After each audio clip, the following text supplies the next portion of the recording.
On the grass airstrip at Palumu, a bush pilot cuts the engine of a 6-seat Cessna as a trio elder steps out of the tree line to collect the crates of salt and fuel it has flown in from the coast.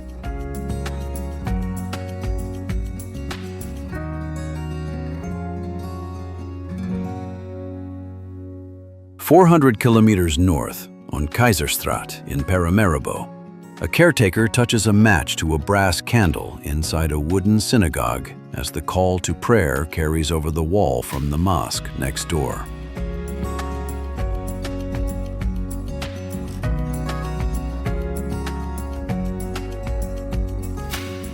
In the central market, a vendor sets out brass weights beside cassava and hot peppers. This is Suriname, the smallest nation in South America, the only Dutch-speaking corner of the continent, roughly 600,000 people wedged between the Atlantic and forest that covers almost all the land.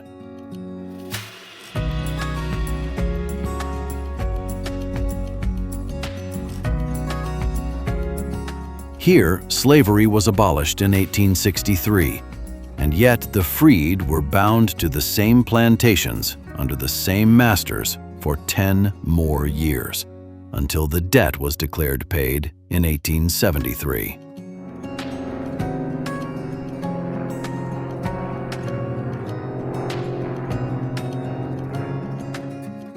What follows is a walk along one street outward, from the wall four faiths share, past the tables no migration would merge, to the rainforest the country is now quietly spending.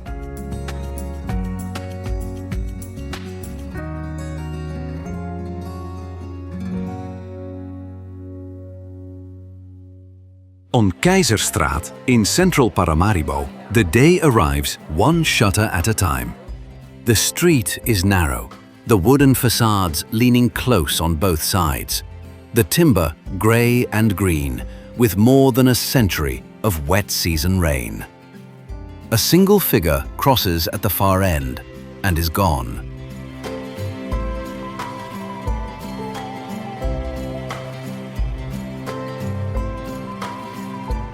Here, within a few hundred meters, stand a synagogue and a mosque, a cathedral and a Hindu temple. 4 congregations sharing the same short stretch of covered ground. The 2 closest buildings, the synagogue and the mosque, share a single wall, one lot pressed against the next, so that the prayers of one rise through the same timber the other leans against.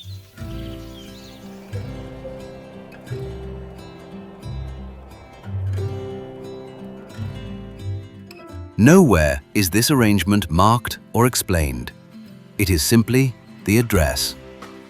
Through a low door, the synagogue opens onto something no photograph quite prepares for, a floor of fine white sand, laid ankle-deep across the whole sanctuary, cool beneath the wooden benches and the brass fittings.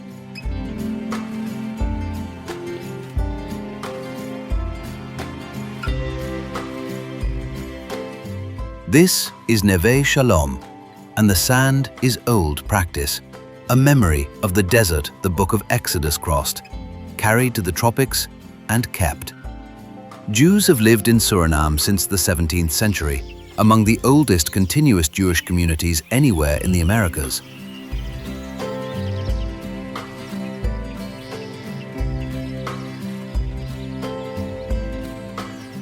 In the hush before the morning service, a caretaker moves along the row of lamps, and his hands find a match, touch it to the wick of a brass candle, and hold steady as the flame takes and the wax at the rim begins to soften and lean. The room holds still around him.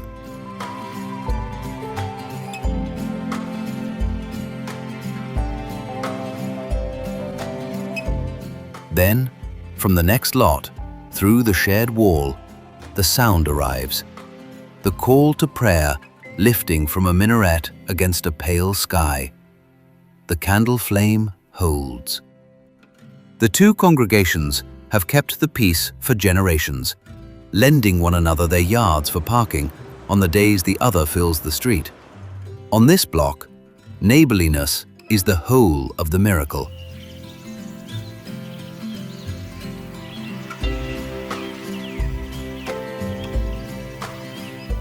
And it is treated as ordinary. The sound widens over the rooftops toward a great pale spire. A few streets on stands St. Peter and Paul, its twin towers rising above the low wooden city, and inside, the columns climb into one of the largest wooden cathedrals in the Americas. The vault is raised from the same rainforest timber as the houses on Kaiserstraat, every beam a felled tree.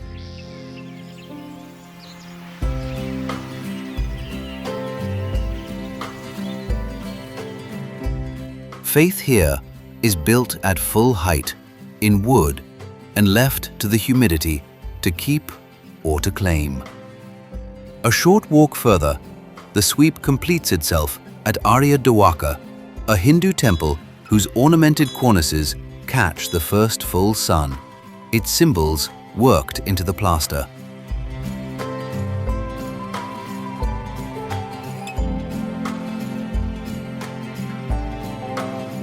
Hindu, Muslim, Jewish, Christian, all within one unhurried walk.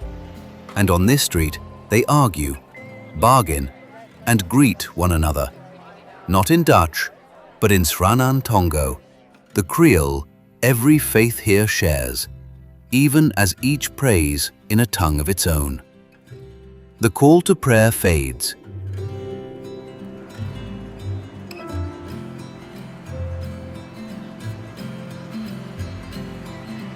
Along the street, the shutters begin to open, one hinge at a time, and the ordinary morning takes the block back. The wall between them was never a border. It was a lease, and everyone on this street signed it.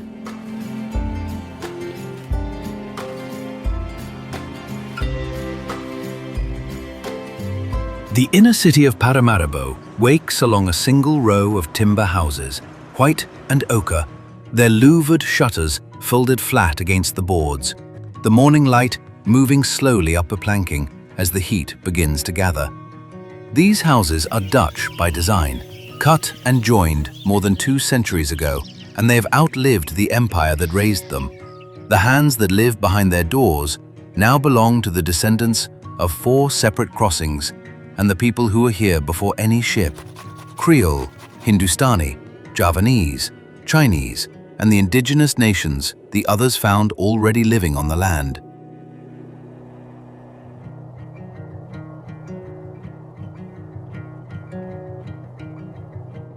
The houses are the constant, the people are the variable. On the corner, a shopkeeper works his shutters loose one board at a time, the wood swollen with a wet season and reluctant. And when the last is folded back, he takes a stub of chalk and writes the day's price of rice on a slate propped against the sill.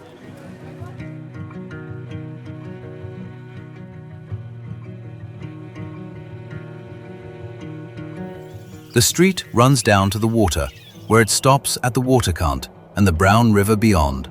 The old warehouses standing along the embankment, their backs to the town. This is the doorway every arrival passed through. On the 5th of June, 1873, a ship called the Lala Rook came up this river from Calcutta and set ashore the first Hindustani indentured laborers, brought to cut the cane the newly freed had just been released from. Arriving in the same year, one bondage was declared paid and another quietly began.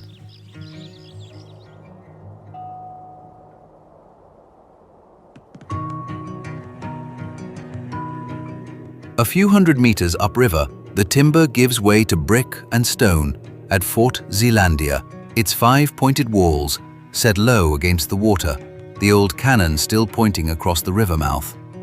This is where the colony began, the administrative and military route from which the whole arrangement of plantation and labor was first written down and enforced.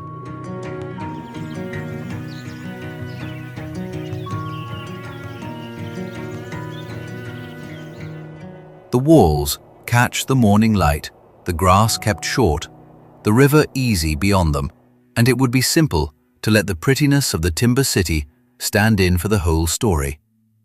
It cannot. Beneath the polished brass, there is an account still open.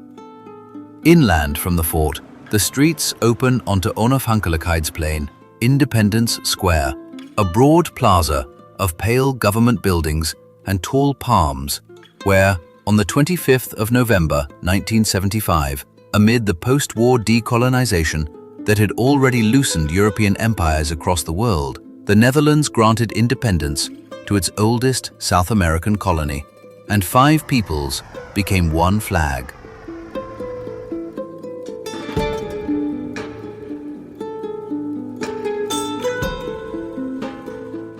Across the square, a woman crosses in a wide Afro-Surinamese Creole dress, its folded cloth pinned to a full architecture, a garment carried out of slavery and kept whole. The flag raised here never asked her dress to disappear into it. Behind the square stands the white facade of the presidential palace, and behind the palace, in ordered rows, the royal palms of the Palmentuin rise in a garden the enslaved were made to plant, kept now as the nation's front lawn.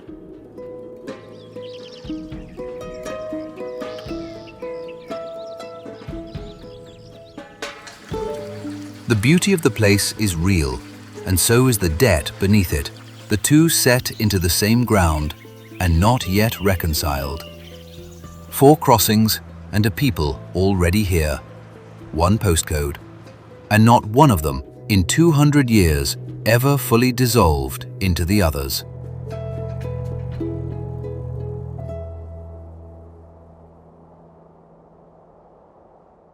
A few streets back from the palace garden, beneath a long roof of corrugated iron, the Centrale Markt has been trading since before the churches emptied.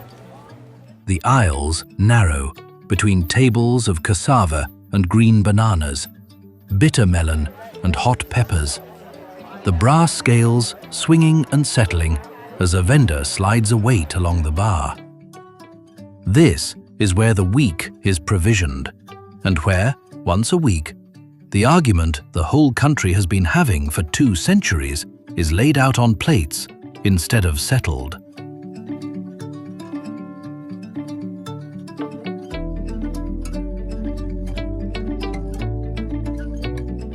It is Sunday, and Sunday in Paramaribo is when the kitchens declare themselves.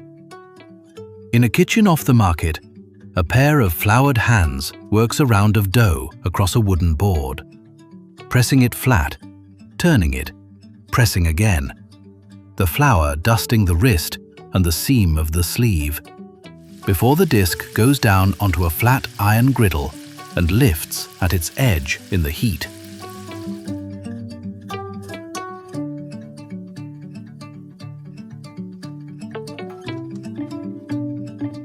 This is roti, carried out of northern India in the tin trunks of the indentured after 1873, and never once surrendered.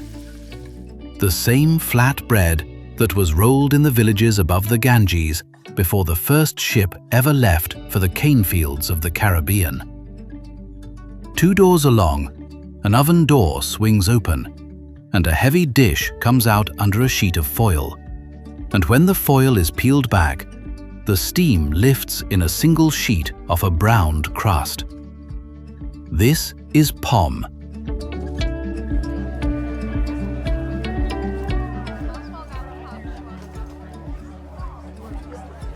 Grated from the root of a tuber, said to have first been baked into a Sunday dish in the old Jewish households, folded now into the Creole kitchen and claimed as its own. Chicken and citrus set beneath a top baked hard in the heat.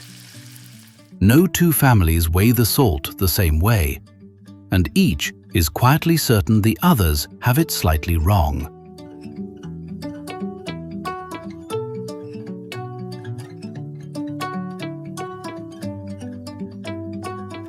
Out along the road east of the center, where the Javanese were settled on the land after 1890, following their own long crossing from the far side of the world, The small kitchens set their tables in the open air. The roadside eateries fed a whole nation, a plate at a time.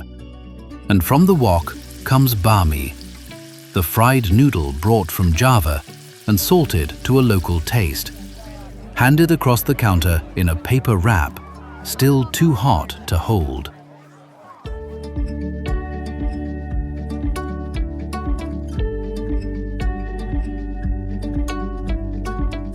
By afternoon, the three tables sit within a few streets of one another. The flatbread and the baked casserole and the fried noodles, each cooked to a recipe that crossed an ocean and refused to change. Each household sure of its own and content to let the others be. Nothing on these plates has merged, and that is the point.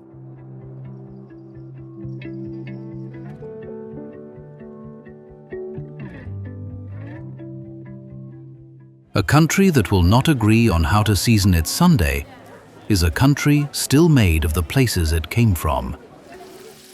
The dishes are cleared, the griddles scraped and set to cool, and by first light on Monday, the market roof is ringing again with the sound of the scales.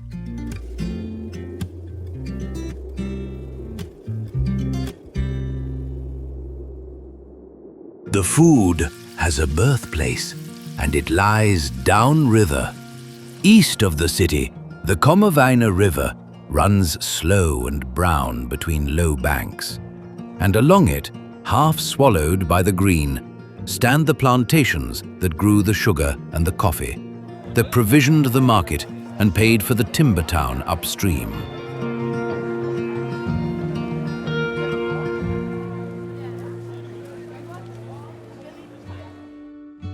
The great houses faced the water still, their shutters gone, their brick kitchens open to the rain, and the cane that made a handful of men rich grows wild now across the fields it was planted in. This is where the account first came due. On the 1st of July, 1863, in the name of the Dutch king Willem III, slavery was abolished across the colony, and some 34,000 people across its plantations were declared free.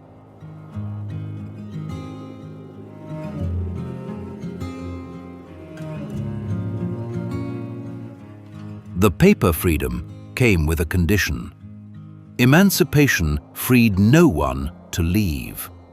For 10 more years, under what the law called state supervision, the newly freed stayed on and worked the estates that had owned them for wages that existed mostly on paper until 1873, when the debt to their former masters was ruled settled.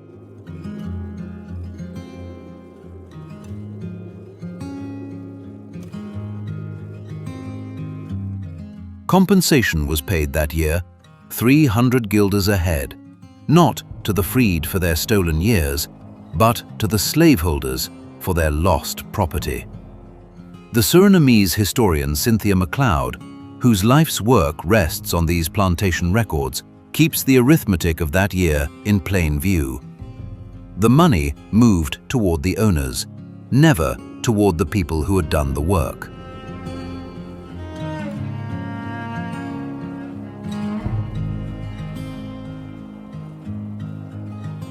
A little further down the river, the tall brick chimney of Marienburg still stands above the trees, the largest sugar estate the colony ever ran, worked after emancipation by Javanese and Hindustani, brought in to replace the labor that had walked away.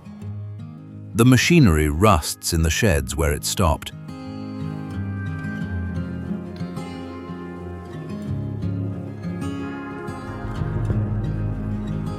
In 1902, the workers here rose against a manager over unpaid wages, and the colonial soldiers sent to end it opened fire, killing, by most accounts, around 24 of them among the cane.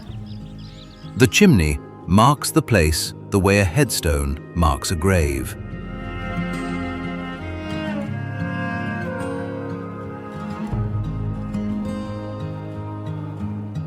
Every year, on the morning of the 1st of July, the country returns to that date by its own name. Keti Koti, the words mean the chain cut, and the streets of Paramaribo fill with white cloth and drums and the old songs sung in Sranan Tongo.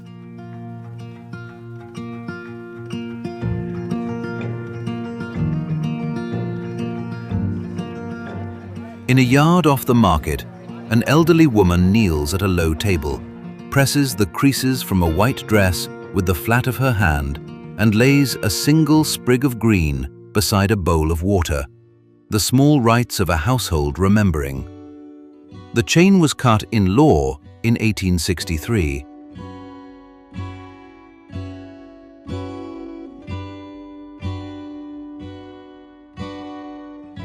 The people counted themselves free only in 1873, and they have kept both dates ever since. Not everyone had waited for the paper. Generations before the king ever signed, whole families had already broken from the estates and walked south into the forest, beyond the reach of the colony's power, and made themselves free by distance, where the law would not.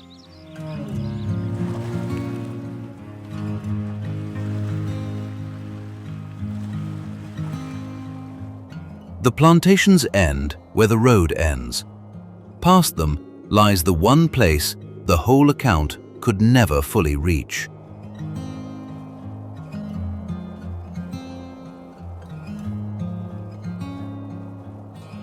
Beyond the last plantation, the road thins, then ends, and the country becomes what it mostly is: rainforest, unbroken, covering merely the entire landmass, running south for hundreds of kilometers to the Brazilian border.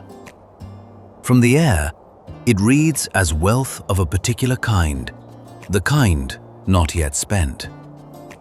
Everything the coast has counted sits on a thin, bright rim along the Atlantic. The faiths, the migrations, the tables, the plantations.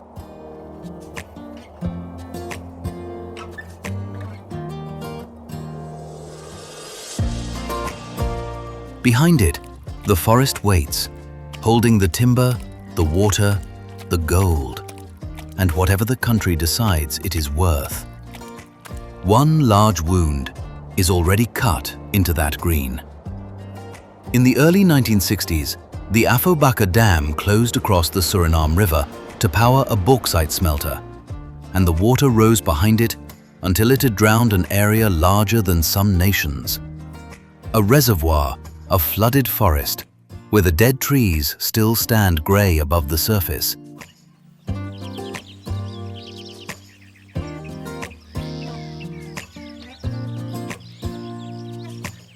Beneath it lie the villages of the Saramaka, one of the Maroon peoples whose ancestors escaped the plantations generations earlier and carved free settlements deeper in the forest than the slavers would follow. Freedom taken by their own hand, and then the homeland taken again, this time by a dam. Some 6,000 people were moved.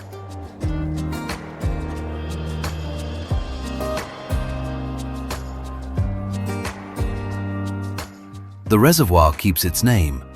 The villages under it are harder to find on any map. Where the forest is opened now, it is most often opened for gold.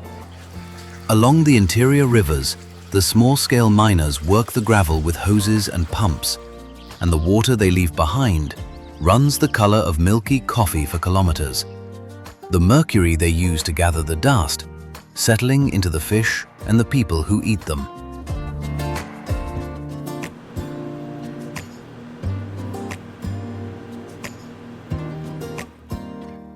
At a pit, cut raw into the red earth, a miner crouches over a pan, tilts it, and lets the water sheet off the rim in slow arcs until only the heavy grit remains. And in the crease of it, a few grains of gold catch the light. A day's work weighed against a forest that does not grow back.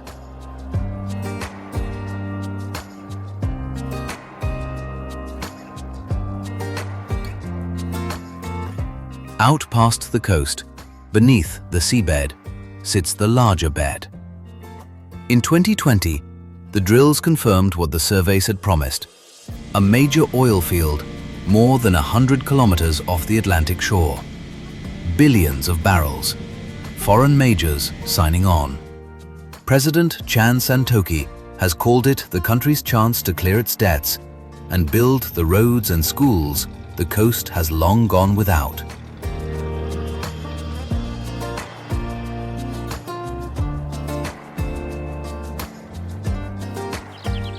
Whether the forest is protected by that wealth or spent faster because of it is the question no one can yet answer. For now, the forest keeps its own pace. On a river far from any pit, a dugout canoe, cut from a single trunk, slides upstream against the brown current. One figure standing at the stern with a paddle, the wake folding out behind it in a long, clean line across water the color of strong tea.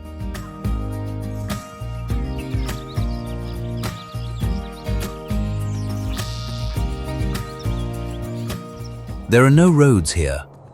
What comes in comes by river, or by the small plains that drop onto grass strips cut from the trees.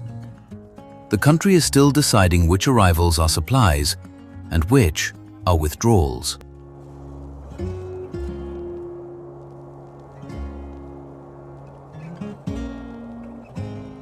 At dusk, the Suriname River takes the city lights one by one, carrying them past the waterkant in broken yellow lines, while the wooden houses behind it loosen their heat into the evening.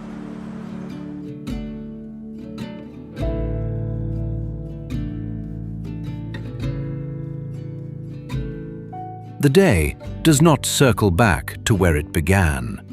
It moves outward, through the accounts it has opened.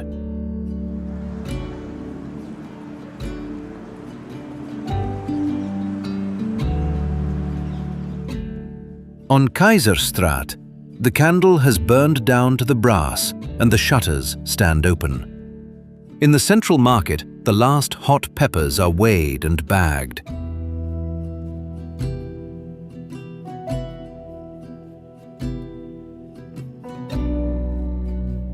Downriver, the sugar chimney at Marienburg stands cold above the cane. Behind all of it, beyond the roads, the plantations, the mines, and the new maps drawn offshore, the forest keeps its dark edge against the sky.